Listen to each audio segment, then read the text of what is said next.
नमस्कार, मैं हूं Amod Shrivastava. Amazing thought, amazing message, amazing information की दिशा में आज एक कदम और आगे।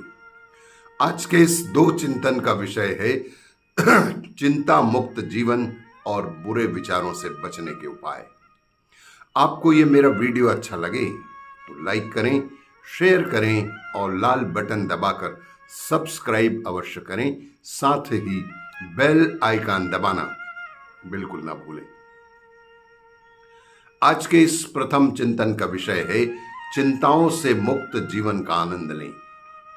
क्या आपके साथ कभी ऐसा हुआ है कि आपने किसी चीज के लिए पूरे मन से मेहनत की हो, आपको लगा हो कि ऐसा होगा या वैसा होगा और फिर नतीजा आपकी सोच से बिल्कुल अलग ही निकल गया हो? ऐसे में हम निराश हो जाते हैं।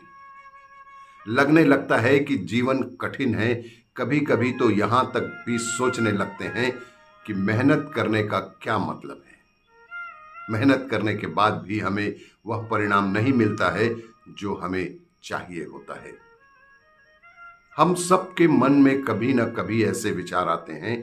भगवत गीता में भगवान श्री कृष्ण कहते हैं कि हम जो कार्य करते हैं उसके परिणाम के पीछे बहुत सारी चीजें जुड़ी हुई होती हैं जो हमारे हाथ में भी नहीं होती हैं।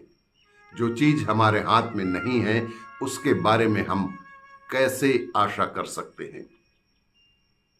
वही होगा मन में इस बात की गांठ बांध लेना ही कि परिणाम आप चाहते हैं उसी से आपको खुशी मिलेगी।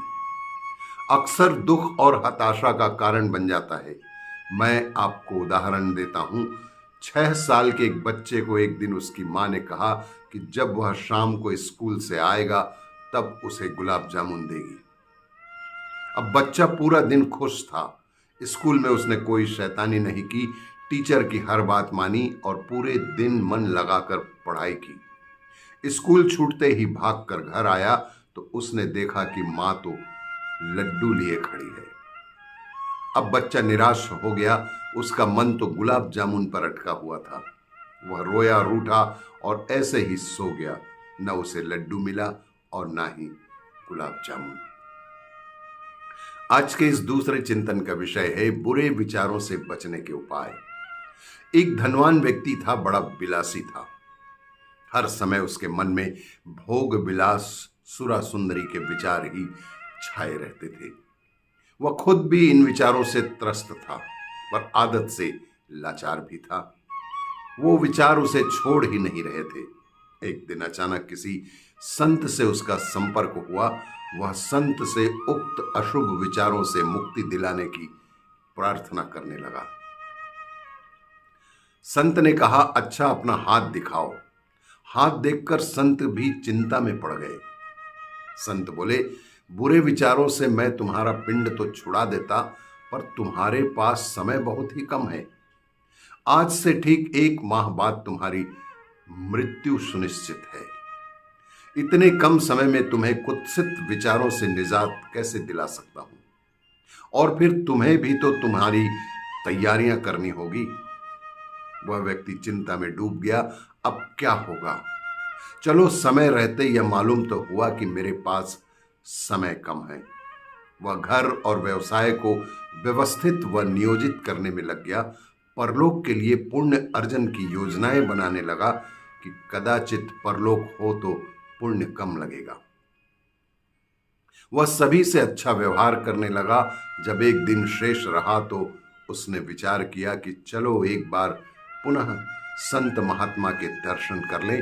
संत ने देखते ही कहा कि बड़े शांत नजर आ रहे हो, जबकि मात्र 1 दिन शेष है। अच्छा बताओ, क्या इस अवधि में कोई सुरा सुंदरी की योजना बनी? व्यक्ति का उत्तर था, महाराज जब मृत्यु समक्ष हो तो विलास कैसा? संत हंस दिए और कहा कि वत्स, अशुभ चिंतन से दूर रहने का यही एकमात्र उपाय है कि हमें पता है कि हमें कब जाना है। आपको ये मेरा वीडियो अच्छा लगे तो लाइक करें, शेयर करें और सब्सक्राइब अवश्य करें। धन्यवाद।